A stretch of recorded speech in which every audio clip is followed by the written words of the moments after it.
Welcome back, Design Junkies, to Mechanical Engineering Made Simple. Our deep dive today is, well, it's basically a masterclass in structural behavior and material science. We're pulling out the critical concepts, the formulas, the correction factors, all the things engineers use every single day to make sure things don't break. For the next 15 minutes or so, we're essentially giving you a shortcut through an entire undergraduate curriculum. We'll cover everything from fundamental geometry right up to complex composite failures and dynamic loads. Yeah, this is your guide to mastering the why behind stress and strain. We'll start with how the basic geometry of a part, its very shape, governs its strength. Then we'll move into some cutting-edge materials and finally wrap up with the really tricky business of, dynamic stability. Okay, let's do it. Let's start at the absolute beginning, the foundation of it all. When a load hits a beam, its resistance isn't just about how much material is there. It's critically about where that material is. We're talking about the physical properties of a shape that determine how it resists bending and torque. Precisely. And that brings us to the moments of inertia. These are the absolute cornerstone measures of stiffness. The math behind this is why an I-beam looks the way it does. Right. So instead of just reciting the integral formulas, which, our listeners can look up, what's the core concept? Why does putting material farther away from the center suddenly make something so much stiffer? It's because the moment of inertia for bending, let's say about the x-axis, is calculated by integrating the area multiplied by the square of its distance from that axis. The square. That y-squared term, that's the magic. It means if you double the distance of the material from the neutral center, you actually quadruple its contribution to stiffness. Wow. So that's why a flat sheet is so flimsy when you bend it one way. But turn it on its side. And it becomes incredibly stiff. That makes perfect sense. Now, if we move from simple bending to, say, twisting, we get to the polar moment of inertia. Yay. And this is one of those really satisfying connections in statics. J, which is absolutely essential for analyzing torsion in shaft, is simply the sum of those two rectangular moments. So J equals Ix plus Iy. Just that simple. It connects the resistance to bending in two directions to the resistance to twisting. Beautifully simple. And tying into all of this, both stiffness and buckling, is the radius of gyration. Why is this specific calculation, the square root of the ratio of inertia to area, so important for an engineer? Because it distills a complex shape down into a single representative dimension. It's like an effective radius for where the stiffness is located. When we analyze column buckling, the key metric is the slenderness ratio. Right. And that ratio depends directly on the radius of gyration. It tells you how prone a column is to buckling, purely based on its geometry before you even consider what it's made of. And all of this hinges on finding the neutral axis, the NA, correctly. For a simple rectangle, it's easy. It's right in the middle. Yep. But for something complex, like an asymmetrical T-section, you have to do the math. You absolutely have to. The neutral axis is so critical because that's the plane where there's zero strain during bending. For asymmetrical shapes, you have to calculate the centroid of the area precisely. If you're off by even a little bit, Your whole stress calculation is wrong. completely wrong. All the subsequent bending stresses depend on the distance from that axis. A small error there leads to a big and potentially unsafe error in your final design. Okay, so that's a perfect transition. Geometry is king for uniform materials. But what happens when the material itself isn't uniform? Let's move from simple metal beams to advanced composites. We're talking about laminates made of individual plies, all stacked at different angles. How on earth do engineers even begin to analyze that? With a lot of math. The tool we use is called classical laminated plate theory, or CLPT. Since each ply is strongest along its fiber direction, it's anisotropic, you first have to transform the properties of each individual ply into the overall coordinate system of the whole laminate. So it's like a coordinate transformation for stiffness. Exactly. It's conceptually a bit like using Moore's circle for stress and strain, but you're doing it for the stiffness properties of each layer. And CLPT gives you this relationship, the ABT matrices. They connect the forces and moments to the strains and curvatures. Which ones are the, let's say, the well-behaved ones? That would be matrix A and matrix D. Matrix A is the membrane stiffness. It relates in-plane loads, like simple stretching, to the in-plane strains. Straightforward. And Matrix D is the bending stiffness. It connects the bending moments to the curvatures of the plate. Again, exactly what you'd expect. But then there's the mysterious matrix B. This is the part that, it sounds like a designer's absolute nightmare. Tell us about this membrane bending coupling. B is where things get really, really weird. If that matrix B is not zero, your structural behavior is coupled. Meaning? It means a purely in-plane load. Imagine just pulling straight on a flat sheet can actually cause the whole thing to warp and twist out of plane. Whoa. And the reverse is true too. Pure bending can cause it to stretch or shrink. That sounds catastrophic. I mean, Yeah. for something like an airplane wing skin, Yeah. I don't want it twisting when it's under tension, right? Is that coupling ever useful? Almost never. In large structures, it's almost always undesirable because it introduces these unpredictable deflections. You want clean, predictable behavior. So how do you get rid of it? You design for symmetry. The coupling, the B matrix, it mathematically vanishes if your laminate is symmetric about its midplane. So the layers above the center have to mirror the layers below. A simple design rule to avoid a huge headache. It is. And for uniform strength, we often use what are called quasi-isotropic layups. These are specific stacking sequences, like a balanced symmetric arrangement of 0 plus minus 60 sub s, that are designed to mimic the uniform properties of metal.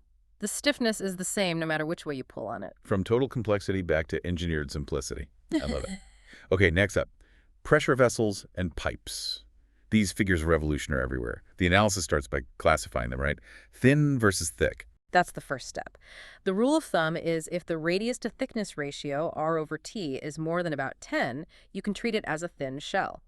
And the key assumption there is what? The key assumption is that you can ignore the stress in the radial direction through the thickness and assume the main stresses, the hoop and the longitudinal, are uniform through the wall. And if you misclassify, if you call a shell with an R over T of, say, 5, a thin shell, Your stress calculations could be dangerously wrong. The failure mode changes.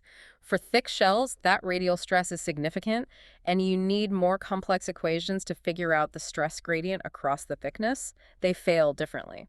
I saw an empirical formula in the source material for bursting pressure that apparently works for both thin and thick vessels. How does that work? It does. It's a great practical check because it essentially averages the effect across the thickness. It gives you a reliable upper limit for failure, a bursting pressure that sidesteps the complexity of the precise stress gradient. But the real headaches aren't in the main body of the vessel, are they? It's where the geometry changes, the junctions. Oh, absolutely. Joining a cone to a cylinder, for example, is a classic computationally brutal problem. You have to use a technique called deformation matching. Meaning you force them to line up. Exactly. You have to ensure that both the slopes and the radial deflections are identical where the two parts meet. If there's a mismatch, you get huge localized stresses right at the joint. That's where it's going to fail. And you mentioned there's a specific detail that's easy to miss. Something about a step in the thickness. Yes, say at a weld or a reinforcement. If you have an internal step, the pressure doesn't just push out on the walls, it also pushes directly on the face of that step. It's an extra axial load. Ah, I see. You have to add correction terms to account for that pressure acting on that extra little ring of area. It's a classic subtle mistake that leads to failure right at the joint. Okay, let's zoom in even further. We know that failures almost always start at these little localized points where stress peaks, stress concentration. Yeah. And we quantify this with the stress concentration factor, KT. It's just the ratio of the maximum stress right at the feature, the corner of a hole, say to the nominal stress you'd calculate far away from it. The fluid flow analogy here is so useful. Imagining stress as streamlines of water crowding around a rock. What does that analogy teach us about design? It leads to a wonderfully counterintuitive design solution. Sometimes you can make a part stronger by removing material. This sounds completely wrong. How can removing material reduce stress? Because you're not trying to add bulk, you're trying to smooth the path for the stress to flow. The classic example is drilling small relief holes next to a large primary hole. You're not adding material. You're just giving the stress a smoother path to follow. Precisely. You're allowing those flow lines to divert more gently, spreading the load and lowering that peak KT factor. It's an incredibly elegant design principle. So once the part is built, how do engineers actually go out and measure these strains in the real world to see if their models were right? The workhorse tool for that is the strain gauge. It's basically a tiny piece of metal foil you bond to the structure. When the structure stretches or compresses, the foil's electrical resistance changes by a tiny amount, which we can measure with incredible precision. But that's just in one direction. What if the maximum stress is at some weird angle you didn't predict? For that, you use a strain rosette.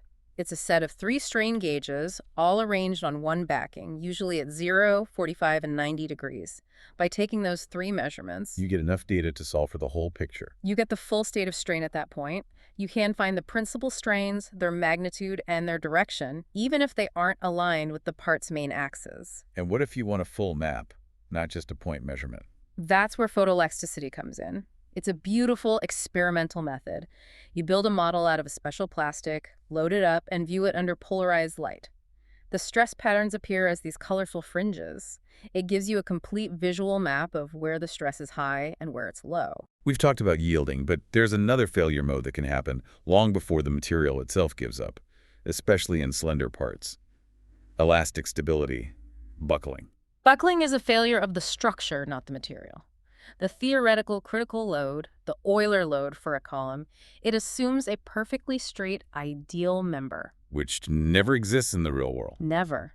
In reality, that theoretical value is almost always an upper limit because every real part has tiny imperfections. And where do we see the most? Well, the most terrifying gap between that theory and the real world. Thin shells. It's a classic case where the initial theories just didn't match experiments at all.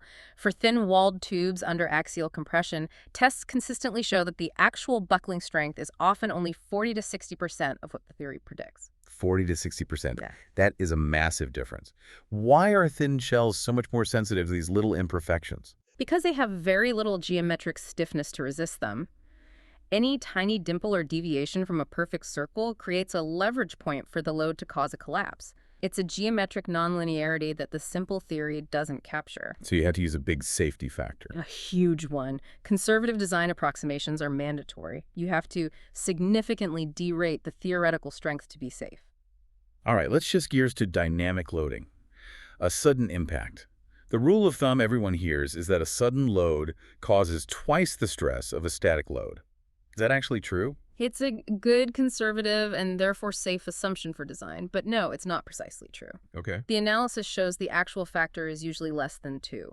For instance, if the impacting mass is 4 times the mass of the bar it hits, the stress factor is more like 1.84. Using 2 just guarantees you're on the safe side. And one last thing. Thermal stress. A uniform bar held tight at both ends, and you heat it up by delta T. What happens? If the ends can't move, that bar is immediately put into compression. The stress is simply the change in temperature. Delta T times the material's coefficient of thermal expansion, gamma, all multiplied by its modulus of elasticity, E. It's a powerful reminder of how materials fight back against constraints.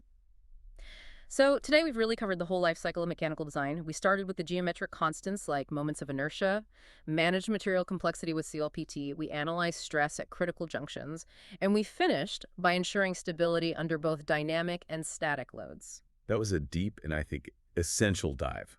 We talked a lot about how materials fail, but let me leave you with a final provocative thought that comes straight from the data on brittle materials. For a beam made of something brittle, like cast iron, the modulus of rupture, which is the calculated bending stress right at failure, is actually higher when the maximum moment is concentrated at a single point compared to when that same maximum moment is spread out under a uniform load. So think about that. Spreading the zone of maximum stress out even a little bit causes the brittle material to appear weaker at the moment it breaks. Why would making the peak stress zone larger reduce the material's apparent strength? Go forth and use these insights to design stronger, smarter structures. We'll catch you next time for another deep dive.